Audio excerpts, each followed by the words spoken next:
ሶስቱ ሀገራቶች አንድ ላይ አብረዋል። እጅግ በጣም አደገኛ ነው የተባለው የቱርክ የፓኪስታንና የሳውዲ አረቢያ ስምምነት ታሪካዊ ነው ጭምር ተብሏል። አንዳቸው ላይ ጥቃት የፈጸመ ሌላኛው የእህታችን ኮኪ ጉዳይ በመጨረሻ ተሳካ። ኧረ አላሁ አክበር በሉ። አንዴ ዝማት ዝበሉ ኮመንት። እንዴት አንድ ሰው ሁለት ሰው ተደባደበ ብሎ እምነቱን ሊቀይር ይችላል? በጆኒ ጂሱሱ ሰይዶ ማርሻል ከተሸነፈ ወላሂ ላዚም ሃይማኖቴን ቀይር። ሶሻል ሚዲያ ከመጣ በኋላ ማህበረሰባችን ተቀይሯል አልተቀየረም? እይታችን ተቀይሯል አልተቀየረም? በጣም የሚገርማችሁ ነገር በምን ያህል ፍጥነት መቼ ነው እዚህ ላይ ደረስነው? በዚህ በ3 ዓመት ውስጥ አልሰይድ ምናልባትም የአሜሪካ ፕሬዝዳንት ሊሆን ይችላል፣ ፈጣሪ ይጠብቀን እንጂ እያሉ ይገኛሉ ተብሏልና ወንድሞች የጁማአን ወቅት ላይ በዱዓ በዚክር ያ ረብ ብለን አላህ የምንማጸንበት ነው። ሐጃችን የምንጠይቅበት ነው። ለቢስቱም ኢላ ቀሊለን ለው አነኩም ኩንቱም ተዕለሙን። አሰላሙ አለይኩም ወረሕመቱላሂ ወበረካቱ። የአላህ እዝነት ቸርነት ሰላም ፍቅር ጤና በያላችሁበት ዳር በሉ በሁላችሁም ላይ ዛሬም እንደተለመደው አነጋጋሪ አስተማሪ እጅግ በጣም ምርጥና አዳዲስ መረጃዎችን ይዤ ቀርቤያለሁ። እነዛን ቪዲዮችን እንመለከታለን። ለዚህ ዩቲዩብ ቻናል አዲስ ሆናችሁ ግን ሰብስክራይብ እያደረጋችሁ ቤተሰቡ ነው። ነባሮችን የቻናል ቆሞች ሁላችንም ቪዲዮን በላይክ እንጀምራለን። ለእስላሞች ላይክ መስጠት የለም። ቀጥታ ወደ ዛሬ ቪዲዮ እነሆ። የዛሬ ቪዲዮአችን ተጀመረ። የመጀመሪያ ቪዲዮአችን ጁማን አስመልክቶ የምንመለከተው ቪዲዮ ነው የሚሆነው። ልዩ ቀን የአላህ መልእክተኛ ትልቅ ፈድል የተናገሩባት በጁማ ውስጥ 12 ሰዓቶች አሉ በአንድ ሐዲስ እንደመጣው። ከዛ ውስጥ አንድ ሰዓት አለች። እዛ ሰዓት ላይ ዱዓ አድርጉ፣ አላህ የወፈቀው ዱዓው ሙስተጃብ ነው ብለዋል። ያቺ ሰዓት የቷ ናት? ዑለማዎች የተለያዩ ትንታኔ ሰጡ። ኢማሙ ሚንበር ላይ ቁጭ ብሎ እስኪጨርስ ወይስ ከአስር በኋላ?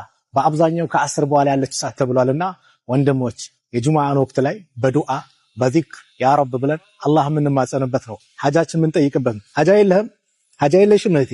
ብዙ ነገር አለን፣ ብዙ ጉዳይ አለን አይደል? አረብ እንበሏ፣ ጠይቂዋ፣ እጅሽን አንሳ፣ አንሺያ፣ እጅህን አንሳ ወንድሜ።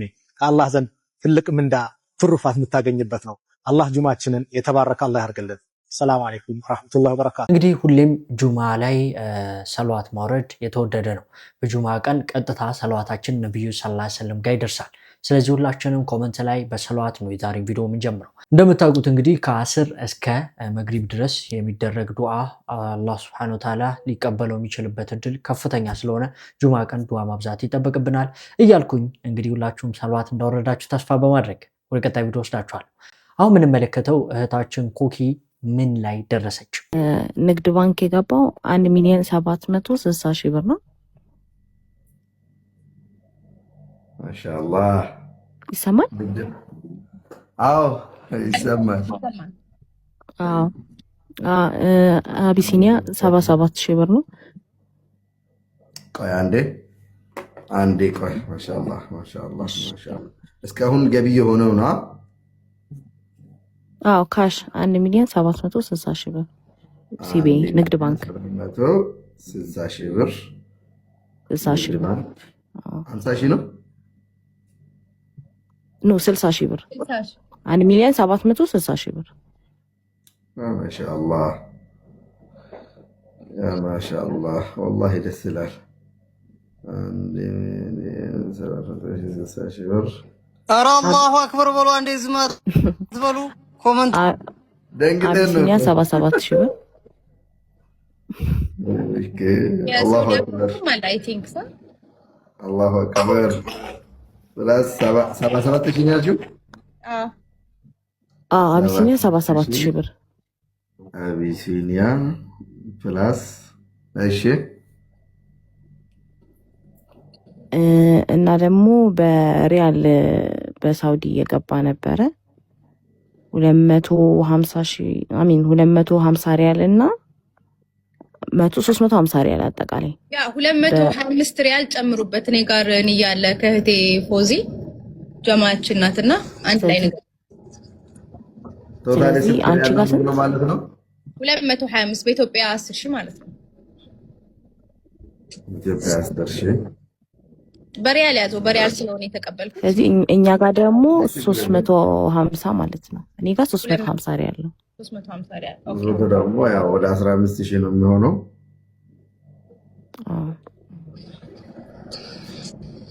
አንድ ነጥብ 8 1,800,062 አካባቢ ነው። የካሊድ ፋውንዴሽን 500,000 አለ አይደል? ከዛ ውጭ ነው። አይ የካሊድ አልተደመረም። የካሊድ 500 አለ። በእነ ኢምራን በኩል ያለው ናስር እሱ 300 ገብቷል። አብዱልፈታ ልኮልኛ ሪሲት ገብቷል። የነሱ በእነ አብዱልፈታ በኩል ገብቷል 300,000 በእነ ኢምራን በኩል እኔ ጋር 300 አለ ብላ ጽፋለች። የኢምራን ቼክ አላረኩም። እህታችን ኮኪ የተሰበሰበላት ገንዘብ ወደ 2 ሚሊዮን አካባቢ ሊደርስ ነው። አልሐምዱሊላህ እጅግ በጣም ደስ ይላል። ብዙ ሰዎች የተቃወሙት ጉዳይ ነበር የእህታችን ኮኪ ጉዳይ። እጅ አላት፣ እግር አላት፣ ጤነኛ ነች፣ ለምን አሰራ? እንግዲህ ችግሯን በግልጽ አልተናገረችም። ሰው ፊት መቆም እጅግ በጣም ከባድ ነው። ለማንኛውም እንኳን ሆነልሽ ማሻአላህ ብለናል እያልኩኝ ይህንን መልእክትም እንግዲህ ያው እስከዛሬ ድረስ ሰዎች በኮኪ ጉዳይ ላይ ምን ሀሳብ እየሰጡ እንደነበር ሳቀርብላችሁ ነበር። ዛሬ ደግሞ አስደሳች የሆነ ነገር ይዤላችሁ መጥቻለሁ። ይህንን አስመልክቶ እንግዲህ ምን እንደተሰማችሁ ኮመንት ላይ ማስቀመጥ ትችላላችሁ። ወደ ሌላ ቪዲዮ እንሄዳለን። ኡስታዛችን ካሊድ ክብሮም እንግዲህ መቼ ነው እዚህ የደረስነው ይላል። ሶሻል ሚዲያ ከመጣ በኋላ ማህበረሰባችን ተቀይሯል አልተቀየረም? እይታችን ተቀይሯል አልተቀየረም? በጣም የሚገርማችሁ ነገር በምን ያህል ፍጥነት መቼ ነው እዚህ ላይ ደረስነው? መቼ ነው እዚህ ላይ ደረስነው? ነገ ደግሞ የምናየው ነገር ኢትስ ገና ቢ ሳምቲንግ ክሬዚ። ማስፈራራት ማስደንገጥ አይደለም፣ ሲምፕል ሪያሊቲ ነው። ያደጉ ሀገራቶች እንዴት አደጉ ብለን ስናጠና ያደጉ ሰሞን በጣም ስራ ሰርተዋሉ። ያደጉ ሰሞን አንገታቸውን ደፍተው ትልቅ ነገር ላይ ለመድረስ ጥረዋሉ፣ የጣሩትን አግኝተዋሉ። ከዛ ግን ባላቸው ኢኮኖሚ ውስጣዊ ማንነታቸው ግን ፈርሷል። ሞራል ዲክሊኔሽን በቃ በጣም ሃይስት ነው። እንደ ህዝብ ስታያቸው ኢኮኖሚካሊ ጠንካራ ናቸው፣ ጥሩ ይበላሉ፣ ጥሩ ይጠጣሉ። ግን ቤተሰቡን ስታዩ ማህበረሰብን እንደ ማህበረሰብ ስትመዝነው በተፈጥሯዊ መንገድ እንኳን ስትመዝናቸው በቃ ካላ ተፈጥሯዊ ስርዓት ሙሉ በሙሉ ይወጡ ናቸው። ብዙ ጊዜ የኢኮኖሚ እድገት ሲመጣ ሞራል ፕሮስፐሪቲ ዲሳፒር ይሆናል፣ ይጠፋል። ለኢኮኖሚ ፕሮስፐሪቲ የሚደከመውን ያህል ለሞራል ፕሮስፐሪቲ መደከም መቻል አለበት። የሃይማኖት አባቶች፣ ምሁራኖች፣ ወጣቶች፣ ነገን አስቀድመው ማየት የሚችሉ ሰዎች ኢትዮጵያ ውስጥ ያሉ ወጣቶች ሞራል ፕሮስፐሪቲ እንዲኖራቸው፣ የስብዕና ብልጽግና እንዲኖራቸው በጣም በጣም ሊለፋበት ሊደከምበት ይገባል። ኡስታዝ ካሊድ ክብሮም የታዘበው ነገር ሁላችንም እንደታዘብነው ተስፋ አደርጋለሁ። ሶሻል ሚዲያ ከመጣ በኋላ በጣም ብዙ መጥፎ ነገሮችን ሶሻል ሚዲያ ላይ እየታዘብን መቼ እዚህ ደረስን፣ ወደፊትስ ምን ሊከሰት ይችላል ብለን እየፈራን ያለ ነው። እንደምታውቁት ሙስሊም ማህበረሰብ ከሌላው ማህበረሰብ ለየት የሚያደርገው ነገር አንዱ እስልምናው ላይ ጠንካራ መሆኑ ነው። አሁን ላይ ግን ያለው ትውልድ ወጣቱ እንደዚሁም ወጣት ሴቶች እያደረጉ ያሉት ነገር እውነት ዲናቸው የሚያዛቸው ነገር ነው ወይ ስንል በፍጹም። ብዙ ሙስሊም የሆኑ ሴትና ወንዶች ሐራም ወይም ደግሞ የፍቅር ግንኙነት ውስጥ ሆነው ሚዲያ ላይ ይለቃሉ። ህዝቡም ማሻአላህ ስታምሩ ተጋቡ እያለ ያበረታታቸዋል። እንደዚሁም ሙስሊመቶቻችን በተደጋጋሚ በዘፈን በተለያየ አይነት ሁኔታ አላህ በማይወደው ሁኔታ አለባበስ ሚዲያ ላይ ወጡ ይገኛሉ። እንደዚሁም ደግሞ ኒቃብ የለበሱ ሰዎችን ማብጠልጠል፣ ኒቃብ የለበሱ ሴቶችን ማሸማቀቅ፣ ፊታችሁን ስለሸፈናችሁ ማንተኛ ሆናችሁ መሰላችሁ እንዴ ከኛ በላይ ወንጀል ትሰሩ የለ እንዴ እየተባለ እንግዲህ አለባበስ ላይ እየተሾፈ እንደዚሁም ደግሞ አለባበሳቸው በጣም የሚያስጠሉ ሴቶች ብዙ ሙስሊሞችን ወንዶችን እየፈተኑ ኮመንት ላይም ማሻአላህ እየተባሉ ይገኛሉ። የሰርጉንም ሁኔታ ካየነው እንግዲህ ከምዕራባውያን የተኮረጀ እጅግ በጣም የሚያስጠሉ ብዙ ነገሮችን አይታችኋል። ከመቼው እዚህ ደረስን? ቀጣይስ ምን ይከሰታል የሚለው ነገር ኡማው ሙስሊም ማህበረሰብ በደንብ ሊያስብበት ይገባል። እዚህ ጋር ይበቃናል ብለን የኛው የራሳችን ዲነል ኢስላም የሚያዘንን ልንተገብር ይገባል። ስለዚህ ሁላችሁ ሙስሊሞች ይህን ነገር ለማስተካከል ከራሳችሁ መጀመር፣ ከቤተሰቦቻችሁ መጀመር ጀምራችሁ ይህን ነገር ማስተካከል መቻል አለባችሁ። ማስተካከል መቻል አለብን። አላህ ቀልባችንን ያስተካክልልን፣ የተበላሹትንም አላህ ይመልሳቸው። ስለ ሴዶ የተባለ ነገር አለ። አንዱ ሴዶ ከተሸነፈ እምነቴን ቀይራለሁ ብሏል። በጆኒ ጁጁሱ ሰይዶ ማርሻል ከተሸነፈ ወላሂ ላዚም ሃይማኖቴን ቀይራለሁ። ለምለው ከዚህ በፊት ሙስሊም ነበር። ከምሰራው ቪዲዮ ተነስቼ ድሃ መሆንን እንጂ ሙስሊም መሆንን አላውቅም ነው። ማንኛውም ውርርዱን እናስተካክለው፣ የወንድ ልጅ ውርርድ እናርገው። ሃይማኖቴን ሳይሆን ኑሮዬን ቀይራለሁ። ባልሳደብ ይሻለኝ ነበር። ሴዶ የሚደበድበው እንሰት ይሻልሃል ካንተ። በሃይማኖት ትወራረዳለህ አንተ። ሴዶ ለቁርአን ውድድር አይደለም የሚሄደው። ሰዎች ክሪሽማን ለምን ከህንድ አምጥተህ አታመልክም? ምን አገባንኛ? ይህ አነጋገር እንግዲህ እጅግ በጣም ከባድ አነጋገር ነው። በነገራችን ላይ አንድ ሰው ከእስልምና ለመውጣት ሲፈልግ እንደዚህ አይነት ንግግር መናገሩ ብቻ አላህ Subhanahu Wa Ta'ala ሊይዝበት ይችላል። አነጋገሩ ብቻ እንደ ሽርክ ሊወሰድበት ይችላል። እዛ ጋራ ድብድብ ነው ሊደረግ የሚካሄደው። ያ ድብድብ ተሸነፈ አልተሸነፈ ምን አገባኝ? ሙስሊም ወንድማችን ነው፣ ቢያሸንፍ ደስ ይለናል። ከተሸነፈ ለራሱ ነው፣ ካሸነፈም ለራሱ ነው። ሴዶ ማለት ነው። ቢዝነስ እየሰሩ ነው ያሉት እነሱ። እዚህ ጋር እሱ ከተሸነፈ የእምነት ጉዳይ የሚያደርጉት ሰዎች አሉ። የእምነት ጉዳይ አይደለም ያ ጉዳይ። እሱ መድረክ ላይ ወጥቶ ስለ እስልምና ምንም እንኳ ቢናገር የእምነት ጉዳይ አይደለምና እንደዚህ አይነት አላዋቂነት፣ እንደዚህ አይነት ጋጥ ወጥ የሆነ አስተሳሰብ፣ ምንም ያልታሰበበት እስልምና ማወክር አስተሳሰብ ነው ወንድማችን እየተናገረ ያለውና በዚህ ምክንያት ከእስልምና ወጥቶ ሊሆን ይችላል። ተውበት አድርጎ ወደ አላህ Subhanahu Wa Ta'ala መመለስና ወደ ትክክለኛው አቂዳ መምጣት መቻል አለበት። እንደዚህ አይነት ሽርኮች ቀላል ሊመስሉን ይችላሉ። ነገር ግን እምነትን ለመቀየር ማሰብ ንያችን አላህ Subhanahu Wa Ta'ala ሊይዝብን ይችላልና ንያውን ማስተካከል መቻል አለበት። ይሄ ነገራቶችን ከእምነት ጋር የማይገናኙ ነገሮችን አገናኝቶ በተለይ ደግሞ እምነትን ለመልቀቅ የሚደረግ ሁኔታ መኖር የለበትም። ይህ የሴዶና የጆኒ ፋይት ከእምነት ጋር ምንም ያገናኘው ነገር የለውም። የግለሰብና የጥቅም ጨዋታ እንደሆነ በደንብ አድርገን ልንለየው ይገባል። ቢያሸንፍ ደስ ይለናል። ሙስሊም ወንድማችን ነው። ከተሸነፈ ደግሞ የራሱ ችግር ነው። እሺ ወደ ቀጣይ ቪዲዮ ወስዳችኋል። ሳይሰገድብህ በፊት ስገድ። የመስገድ እድልን ሳታጣ በፊት ሶላትን አስተካክለህ ልትሰግድ ይገባል። ያ አብደላህ ከሞትክ በኋላ ማንም ሊሰግድልህ አይችልም። ምናልባት ጥሩ ልጆች ካሉ ወዳጆች ካሉ ሶላት በሰገዱ ቁጥር ሊያስታውሱህ ዱዓ ሊያደርጉልህ ይችሉ ይሆናል። እሱም ያለንበት ዘመን ሰው የራሱን እንኳን ነፍስ የሚረሳበት ዘመን ነው። አይደለም ሌላውን አስታውሶ ለሌላው ሊጨነቅ ይቀርና አስተካክለህ ዛሬ ያልከፈልከውን ዕዳ ከሞትክ በኋላ ማን ነው አስታውሶ የሚከፍልልህ? ከውርስ ንብረቱ ቀንሶ የሚሰጥልህ? አበላሽተህ ያደረግከውን ሐጅ ወይም ወጅቦብህ ሳለ የተውከውን ሐጅ ማን ነው አስታውሶ ብዙ ብር አውጥቶ ሐጅ የሚያደርግልህ? ራችን ላይ አላህ Subhanahu Wa Ta'ala ሁሹ ባለው ሁኔታ ሰላታችንን በአግባቡ ሰዓቱን ጠብቀን የምንሰግድ ሰዎች አላህ አድርገን። ብዙ በአሁኑ ሰዓት ላይ ሰላት ላይ ጠንካራ ነው ወይ ስንል አይደለም። የዱንያ ሙሐባ ላይ በደንብ ጠንካራ ነን። ነገር ግን የሰላት የአላህ Subhanahu Wa Ta'ala ጉዳዮችና ግዴታዎች ትእዛዛቶች ላይ ደግሞ ደካሞች ነን። አላህ ያስተካክለንና ዱንያ መሸጋገሪያ ሀገር ነች። ነገ ዘላለማዊ ሀገር አኺራ አለ። ስለዚህ ሁላችንም ሰላት ያልጀመርን ሰላት መጀመር አለብን። ሰላት የጀመርን ደግሞ በሁሹ በኢስቲቃማ መስገድ መቻል አለብን። እንግዲህ የኡስታዞቻችን መልእክት እጅግ በጣም ድንቅ ናቸው። የእነሱንም መልእክቶች ተከታትለን እንመጣለን። ሐሳብ ከወዛ ጤና የለም። ያለፈው አለፈ። ተስማማ ባላህ ውሳኔ ባላህ ቀደር ወል ቀደረላህ ወማ ሻአላህ አለቀ ነው። ለምን ሞተ? ለምን ታመመ? ለምን ተሰበረ? ለምን ጠፋ? ይገኛል አይገኝ? ለምን ሞተ? ይመጣል አሁን። ለምን እንደዛ ሆነ ማለት ዛሬን ቆዝሞ ባዘን መዋል ነው። ለነገው ደግሞ ለበሽታ፣ ለጨጓራ፣ ለሱካር፣ ለግፊት መጋለጥ ነው። ስለዚህ አልሐም ላሲሐተም አልሐም ሐሳብ ከወዛ ጤና የለም። ሞተ ሰው ምን ታዘብክ ቢባል ቢጠየቅ የሚለው ነገር እንዲህ ነበረው። ለሳልና ሐል ይባላል። ቢጠየቅ ነው ምን የታዘብከው ነገር አለ? ካና ቃሪቢ ለም ያሪፉኒ ዘመዶቼ እኮ ልጆቼ እኮ ዘመዶቼ ወንድሞች ባጠገብ ያለፉ እንደማያውቁኝ ነው። ሌላ ሰው ሊቀብሩ ነው በቀብሩ አጠገብ ዱዓም የለም። እዛ አካባቢ እኮ የሆነ ሰዎች ዚያራ ነገር ነው። ዚያራ የለም። የሞሩ አቃሪቢ ጀነባ ተቀብሪ በመቃብር ያጠገብ አለፉ ዘመዶቼ የለፋውባቸው ልጆቼ ካነው እንደማያውቁኝ ሆነው። ቤት ከፍታችሁ ደብሮኛል እያልሽ ፊልም የምታይናት ይሄን ደግሞ በነፍስሽ ላይ ፍሪ። አንድ ባልቴት ሴት ነበረች። ማታ ማታ የሚያዩት ፊልም አለ፣ የቱርክ ፊልም የሚባል። እየተነሳች ከኢሻ በኋላ ሴትየዋ ያንን ፊልም ታያለች። ተከታታይ ፊልም ላይ ያለው ሰውዬ ልቧ ውስጥ ገባ። አላሁ አክበር። ሴትየዋ ልብ በሉ ሀይድ ጨርሳለች። ሴት ልጅ ሀይድ ከጨረሰች ስሜት የላትም ነው አይደል የሚባለው? ሀይዷን ጨርሳ ብቅታ ዝም ብላ በየቀኑ እየተነሳች የምታየው አክተር አለ። ስሙ መጨረሻ ላይ ጠቅሳለሁ። ሰከራተል መውት መጣባት።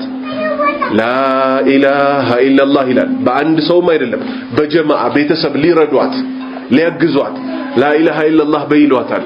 እሷ ሙሐነድ እያለች የፊልም አክተር ስም እየጠራች ሞተች። እህት ያሟሟትሽ ይሄ እንደውን ትፈልጊያለሽ? ቃና የምታይ እነማን ናቸው ደግሞ እነዚህ እነ ኢቢኤስ የመሳሰሉትን ሁሉም መቼም ለኛ ኸይር አስበው አልመጡ። ሁሉም ለኛ ሸር አስበው ቢመጡ እንጂ ሰው የሚያየው ነገር ነው ልብ ውስጥ ገብቶ ውጣ ቢባል እምቢ የሚለው። የሚያገባው የዛሬ 10 ዓመት ነው ማየት የሚጀምረው ያለፈው 10 ዓመት ነው። 20 ዓመት ሙሉ ያያል። 20 ሺህ ሴት ያያል። መጨረሻ የሚያገባው አንድ ሴት ነው። ካገባት ሴት ጋር መኖር ሲጀምር 20 ሴት አእምሮ ላይ የመጣች ትበጠብጣለች። በአካል የሚኖረው ከአንዲት ሴት ጋር ነው በስጋ የሚኖረው፣ በመንፈስ የሚኖረው ደግሞ ከ20 ሴት ጋር ነው። አንዷን ቀጥ አድርጎ መኖር አልቻለም። የሚቀይረው ካልሲያቶ ተቀዳዷል። የሚያወራው ሁሌ ስለ ሁለተኛ ሚስት ነው። እቺን ሁለተኛ አገባታለሁ፣ እቺን ሶስተኛ አገባታለሁ ሚልም አለ ገና አንዱን ሳያቆም ቀጥ አድርጎ ማለት ነው። ይሄ መነሻው ምንድነው? ሰበቡ ምንድነው? ኃላፊ አግዳሚውን ማየት ነው። የደወለችውን ሁሉ አንስቶ ማናገር። በሴቷን በኩል እንደዚህ አይ በላት ነፍስህን፣ በተለይ በሻህዋ ጉዳይ በስሜት ጉዳይ አብዛኛው ወጣት አሁን ላይ እየተሽመደመደ ያለው የውጭ የላይ ላይ ብቻ ሱና የሚንጸባረቅበት ውስጡ ባዶ የሆነ በዚህ ምክንያት ነፍስያን አይ ማለት ባለመቻል ምክንያት።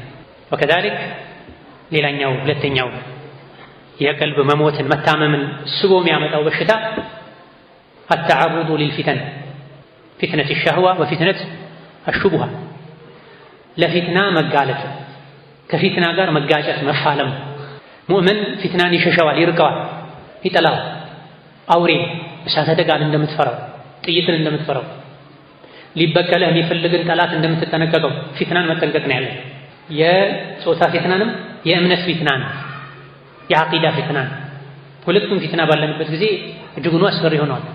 ሴቶች የወንድ ፈተና ሆነዋል። ሐያም የጠፋ ነው ሴቶች ጋር። የሴት ትልቁ መለያ ሐያ ነበር። ሴት ስልክ አንስታ ወንድ ጋር ትደውላለች። ሴት ስልክ አንስታ ወንድ ጋር ትጃጃላለች፣ ትጻጻፋለች። ሴት ወንድን የምትለክፍበት ዘመን ላይ ደርሰናል።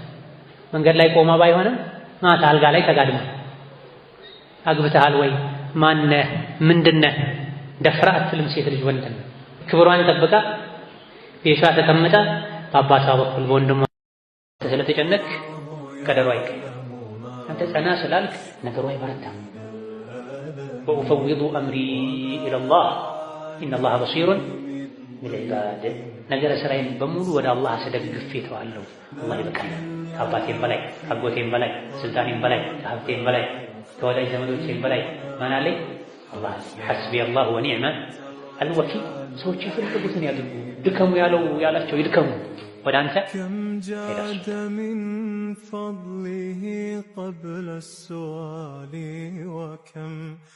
እንግዲህ ሱብሃንአላህ እንዳላችሁ ተስፋ አደርጋለሁ። ኡስታዞቻችን ጥሩ ጥሩ መልእክቶችን አስተላልፈውልናል።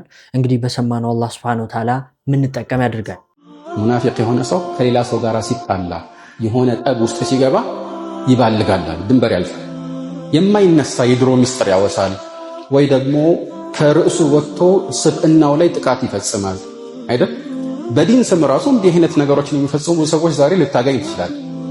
ይሄ ፉጁር ፊል ኹሱማ በጣም ከባድ ነገር እንደሆነ ሁሌም ማስታወስ ይገባናል ማለት ነው። እንግዲህ ያው ከጥል ጋርም ተያይዞ እንግዲህ ብዙ ሰዎች ይሄ ክርክር ላይም ሆነ ጥል ላይ ወደ መጥፎ ንግግር የሚገቡበትን ምክንያት ኡስታዛችን ነግሮናልና ሙስሊሞች ሁሌም በአደብ ነው የሚጣሉት ስላችሁ ያው በአደብ ነው የሚከራከሩት። ሀሳብ ይዘው ከተከራከሩ እንኳን ያንን ሀሳብ ነው የሚያወግዙት ወይም ደግሞ የሚጥሉት። የሆነን ሰውም ዳይሬክት አይነኩም። ከሆነ ሰው ጋር መጥፎ ስራ ካለበት መጥፎ ስራውን ብቻ ነው የሚጣሉት። ሰውየውን ዳይሬክት ለማጥቃትና ለመጥላት አይሄዱምና ይሄ ነገር ብዙ ጊዜ የምንታዘበው ነገር ነው። ከሰዎች ጋር በምናደርገው ንግግር አንዳንዴ በሚፈጠሩ ግጭቶችም ሰዎች ወደ ማይሆን ነገር ውስጥ ገብተው ሰውየውን ለማሸማቀቅ ሰውየውን ለማጥቃት የሚሞክሩበት ነገር የሙናፊቅነት ምልክት እንደሆነ በደንብ ልንረዳው ይገባናል። አሁን የምንሄደው ደግሞ በንጽጽሩ ዙሪያ ላይ የተካሄዱ አዳዲስ ነገሮች አሉ። እነሱን እንመለከታለን። መስጊድ ውስጥ ኡስታዝ ነበርኩ በነበረች ነገር እንዴት ናት? እቺ ትንሽ ቅባት አለባት። ማሻአላህ ተገደህ ነው? ምንድን ነው እንደዛ ያደረከው? እስኪ ነገር ያለውን ታሪክ ንገረን። ያው እኔ ከእስልምና ያው እኔ እውነት ለመናገር እስልምና በጣም ተመችቶኝ ነበረ። በቃ በጣም ሰላም አለው፣ በጣም ወድጀው ነበር ማለት ነው። እና ግን ናቶሎ ወደኛ ብዙ ነገር እናደርግልሃለን ምናምን ቪዲዮ እንሰራለህና ቪዲዮውን በጣም አሳዛኝ ምናምን አድርገን እንሰራዋለን። በቃ በሚሊዮን ይታያል። ብዙ ሰው ደግሞ አካውንት እናስቀምጣለን፣ ብዙ ሰው ያግዛል ምናምን አሉ። ከዚያ እንግዲህ ሰላም እስልምና በራሱ ሰላም ነው። በእውነት እኔ በጣም ነው የምወደው። አሁንም ኢቭን አሁን ክርስቲያን ነኝ፣ ግን በጣም ነው የምወደው። እስልምና ሲነካ አልወድም። ያው ክርስትና ቢነካ ይሻለኛል። እኔ ክርስቲያን ነኝ።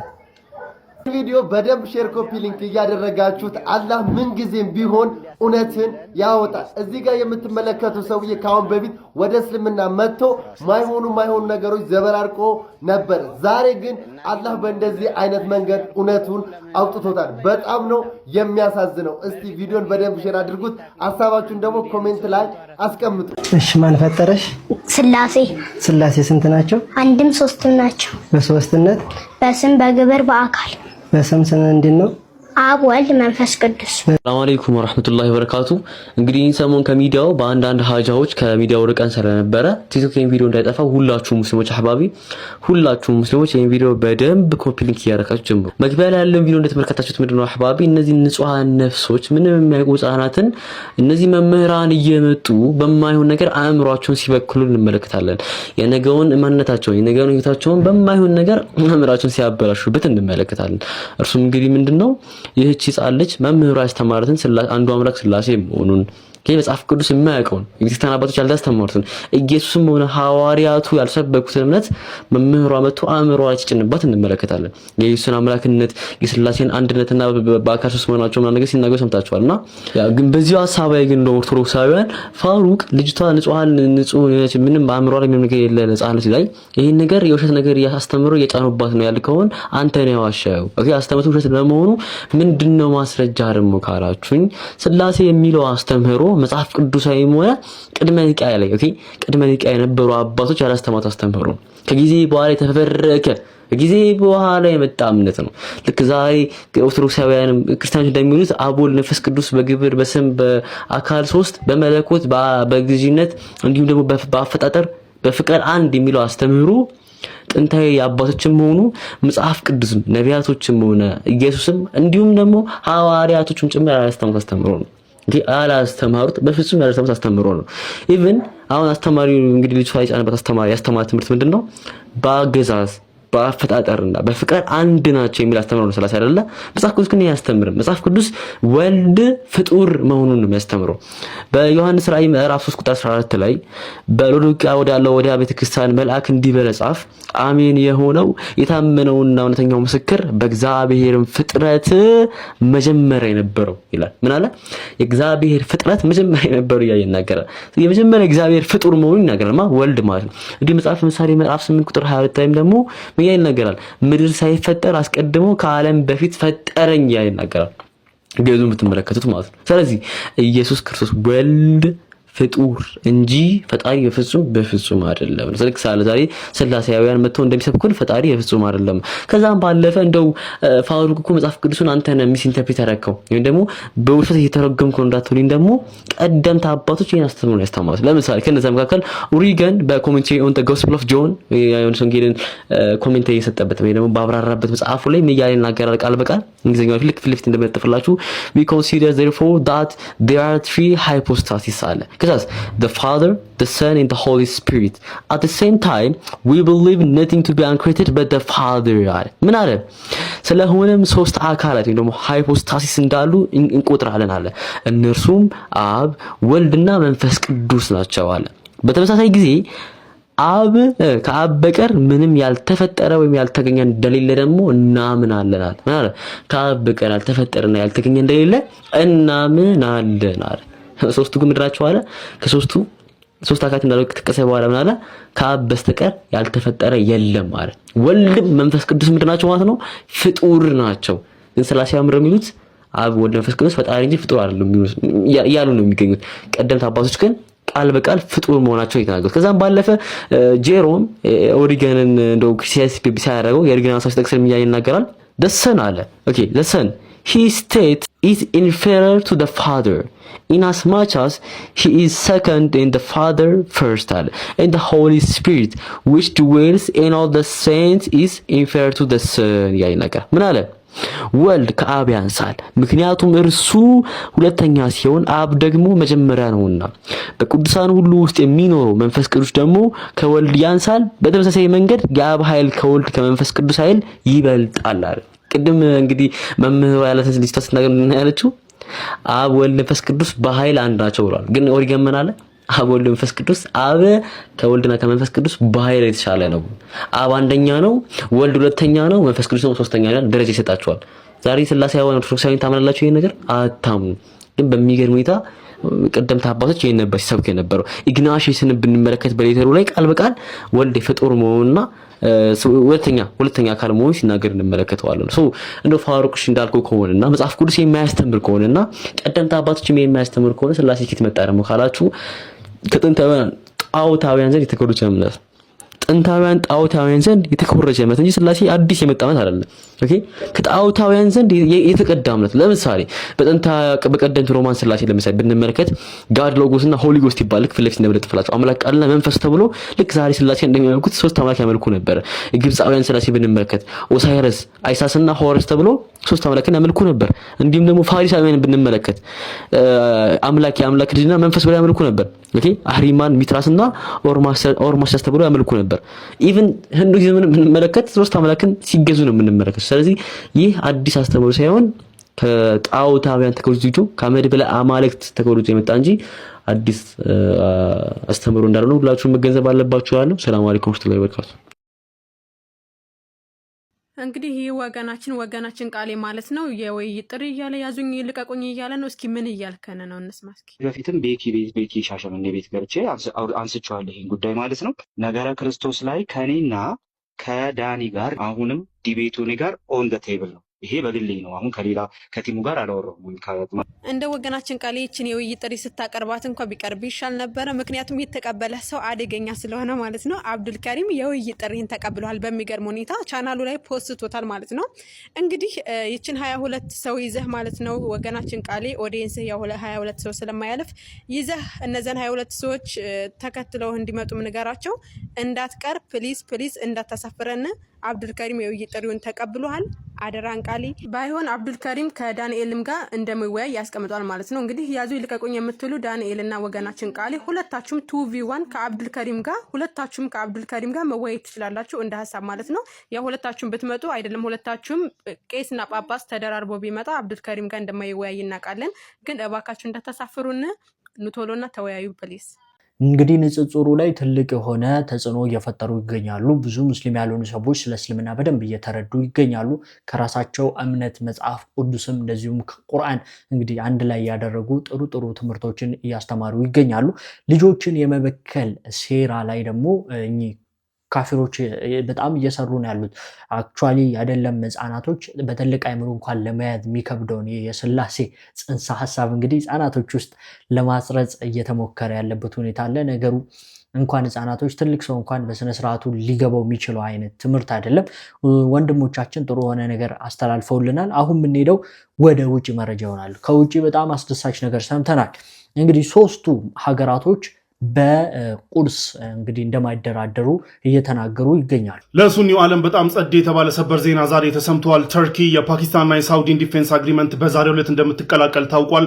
ከዚህ በፊት እንደምታውቁት እንግዲህ የሙስሊሙ ዓለም ብቸኛዋን ኒውክሌር ታጣቂ የሆነችው ፓኪስታን ደግሞ ከኒውክሌር የበለጠ አደገኛ የሆነው አይዲዮሎጂ በሱኒው ዓለም ላይ በጣም ከፍተኛ ተጽዕኖ ያላትና የሙስሊሞች በጣም ተወዳጅ የሆኑ ሁለት ቦታዎች መካና መዲናን የያዘችው ሳውዲ አረቢያ የዲፌንስ አግሪመንት እንዳላቸው ታውቃላችሁ። ሁለቱም በሱኒው ዓለም ከፍተኛ ተጽዕኖ ያላቸው ሀገራቶች ናቸው።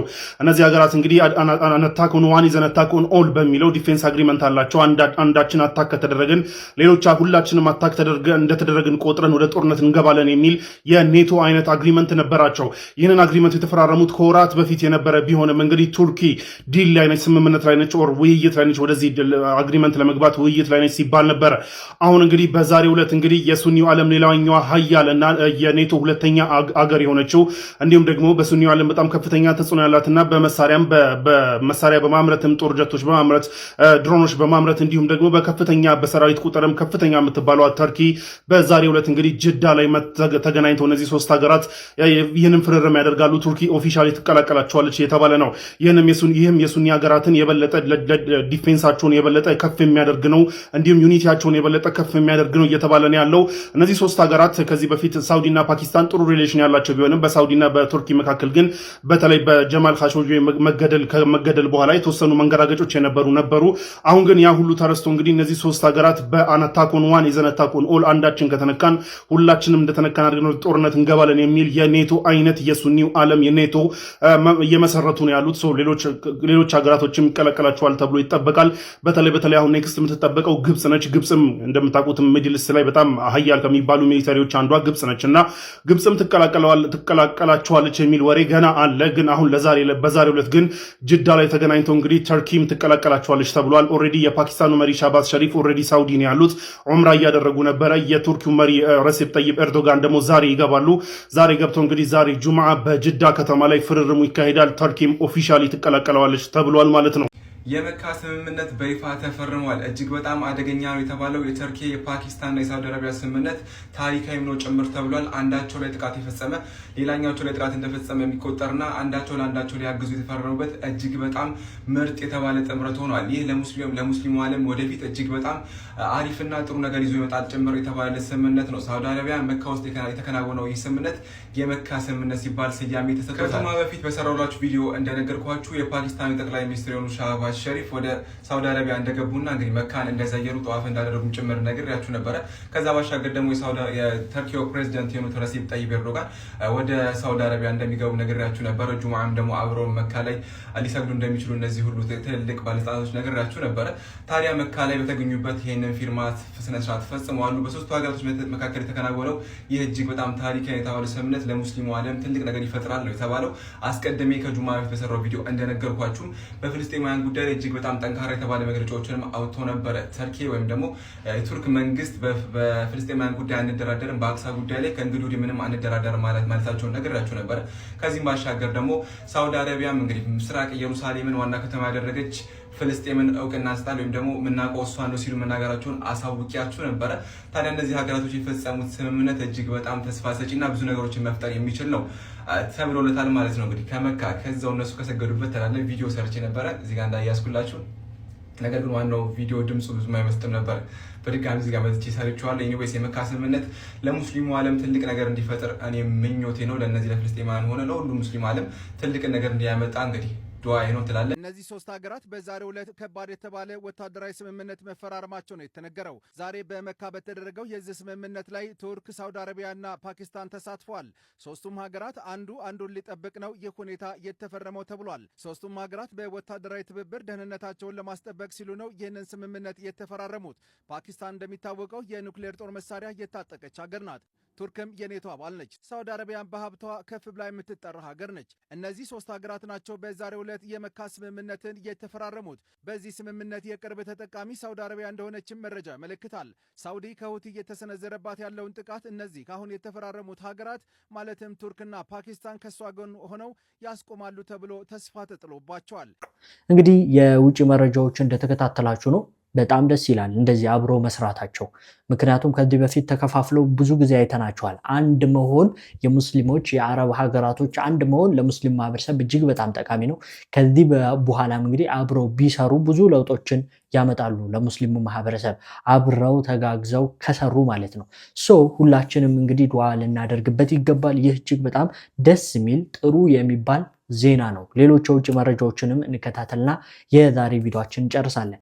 ሙስሊሙ አሜሪካዊ ፖለቲከኛ አነጋጋሪ ሆኗል። ለምን አነጋጋሪ እንደሆነ ልንገራችሁ። ትልቁን የእስራኤል የገንዘብ ኃይል የሆነውን እንግዲህ በመናድ ነው በህዝብ የተመረጠው በአሜሪካ በሚችጋን ስቴት እንግዲህ ሌላ ተጽዕኖ ፈጣሪ ሙስሊም ዶክተር አብዱል አልሰይድ እንግዲህ መመረጡ አሁን ላይ ታውቋል ማለት ነው። የሱ መመረጥ ከታወቀ በኋላ አሁን ላይ የብዙ ሰዎች ማለት ነው እየተነጋገሩበት ነው። ከአሜሪካኑ ፕሬዚዳንት ዶናልድ ትራምፕ ጭምር ማለት ነው እንግዲህ ዛቻ እየደረሰበት ነው። ዶናልድ ትራምፕ የሱ መመረጥ እንግዲህ ከሰሙ በኋላ ማለት ነው ወደ ፖለቲካው አስገቡት። እሱ እስራኤልን ይጠላል፣ የሚሆነውን እናያለን የሚል ዛቻ የሚመስል ነገር ተናግረዋል። ሌላው አነጋጋሪው ነገር ደግሞ የአሜሪካኑ ምክትል ፕሬዚዳንት የሆኑት ጄዲ ቫንስ ነው እንግዲህ ስለ አልሰይድ የተናገሩት ነገር ነው። በዚህ በ3 ዓመት ውስጥ አልሰይድ ምናልባትም የአሜሪካ ፕሬዝዳንት ሊሆን ይችላል፣ ፈጣሪ ይጠብቀን እንጂ እያሉ ይገኛሉ። ይህንን እንዲያስብሎ ያስባላቸው ማለት ነው እንዳልኳችሁ በእስራኤል ፖለቲከኞች ወደ 70 ሚሊዮን የሚሆን ዶላር ነው የተመደበው የእሱ ተፎካካሪ እንዲያሸንፍ። ነገር ግን እሱ ያመጣቸው የተለያዩ ስትራቴጂዎች በጤና አጠባበቅና በተለያዩ ማለት ነው ህዝቡ እሱን ሊመርጥ ችሏል ማለት ነው። አሁን ላይ በአሜሪካ እንግዲህ የእስራኤል ፖለቲከኞች እየተጠሉ ነው ማለት ይቻላል። በተለይ ደግሞ እስራኤል በጋዛ የዘር ማጥፋት ከጀመረች በኋላ እንግዲህ ሙስሊም ፖለቲከኞች አሁን ላይ እያሸነፉ እየመጡ ነው። ይህ ደግሞ ሁለተኛው ሌላ ተጽዕኖ ፈጣሪ እየሆነ ነው። ምክንያቱም ከዚህ በፊት እንደምናስታውሰው የኒውዮርኩን ከተማ ከንቲባ ዞህራን መምዳዊን የምናስታውሰው ነው። ሌላ የፓለስታይን ደጋፊ የሆነ ሰው ደግሞ መጥቶባቸዋል። ቱርክ ከዚህ በኋላ በቅዱሱ አላክሳ መስጂድ ላይ የሚደረግ ማንኛውም ጥቃት እኔ ላይ እንደተደረገ አድርጌ እቆጥረዋለሁ ስትል ማስጠንቀቂያን ሰጥታለች። ሰበር የተባለ ዜና ይዤላችሁ መጥቻለሁ። በደንብ ሼር፣ ኮፒ ሊንክ፣ ሪፖስት እያደረጋችሁ እስከ መጨረሻው ተከታተሉኝ። በዮርዳኖስ ዋና ከተማ አማን ላይ በተደረገው ኢየሩሳሌምን በሚመለከት ስብሰባ ከስብሰባው በኋላ የቱርክ ውጭ ጉዳይ ሚኒስትር መግለጫን አውጥቷል። በዚህ ታሪካዊ ስፍራችን በዚህ ቅዱስ ስፍራ ላይ የሚደረግ ማንኛውም ጥቃት ከዚህ በኋላ ልክ እንደ ቱርክ ቅዱስ ቦታ ላይ እንደተሰነዘረ ጥቃት አድርገን እንቆጥረዋለን ሲሉ ገልጸዋል። አክሎም በታሪካዊው አላክሳ መስጂድ ላይ የሚደረግ ማንኛውም ጥቃት በቱርክ የባህላዊ እሴት ላይ እንደተሰነዘረ አድርገን እንቆጥረዋለን ሲሉም ጨምረው ተናግረዋል። ዓለም አቀፍ ማህበረሰብ ትኩረቱ ወደ ሌላ ቀጠናዊ ግጭት ባዞረ ቁጥር እስራኤል በጋዛና በኢየሩሳሌም በአላክሳ አካባቢ የምታደርገው አስነዋሪ ድርጊት ወይም ጥሰት እየቀጠለ ይገኛል። የሙስሊም ሀገራት እጅግ በመናበብ ምላሽ ሊሰጡ ይገባል። አላክሳ መስጂድ ላይ የሚደረግ ማንኛውም ጥቃት ካሁን በኋላ እኛ ላይ እንደተደረገ አድርገን እንቆጥረዋለን ሲሉ ማስጠንቀቂያቸውን በመግለጫቸው አውጥቷል። የሙስሊሙ ዓለም ትላልቅ መሪዎች ሳውዲ አረቢያ ላይ ተሰብስበዋል። በአክሳ ጉዳይ ላይ ፍጹም ድርድር አናቅም ማለታቸው ጭምር የተነገረው የቱርኩ ፕሬዝዳንት ረሲፕ ጠይብ ኤርዶጋን የሙስሊሙ ዓለም ብቸኛዋ ኒውክሌር ታጣቂ የሆነችው ሀገር የፓኪስታኑ ፕራይም ሚኒስቴር የሆኑ ሻህባዝ ሸሪፍ እንዲሁም ደግሞ የሳዑዲው ልዑል ፕሪንስ መሐመድ ቢን ሰልማን እዚህ ቦታ ላይ እንግዲህ ስብሰባ እንደተገናኙ የተነገረው እጅግ በጣም ታሪክ የተባለ ፊርማንም እንደሚፈርም ወይም ደግሞ ውልን እንደሚዋዋሉ ጭምር ተነግሯል። በመጀመሪያ ደረጃ ጁማ ማለለ ሰሉ አለ ነብይ የቱርኩ ፕሬዝዳንት ረሲፕ ጠይብ ኤርዶጋን የፓኪስታኑ መሪ የሆኑ ሻህባዝ ሸሪፍ እንዲሁም ደግሞ የሳዑዲው ልዑል ፕሪንስ መሐመድ ቢን ሰልማን ዛሬ ሀረም ላይ ጁማ ሰላታቸውን በጋራ ይሰግዳሉ ተብሎ ይጠበቃል። እኛም በቦታው ኢንሻአላህ እንገኛለን ትላለ።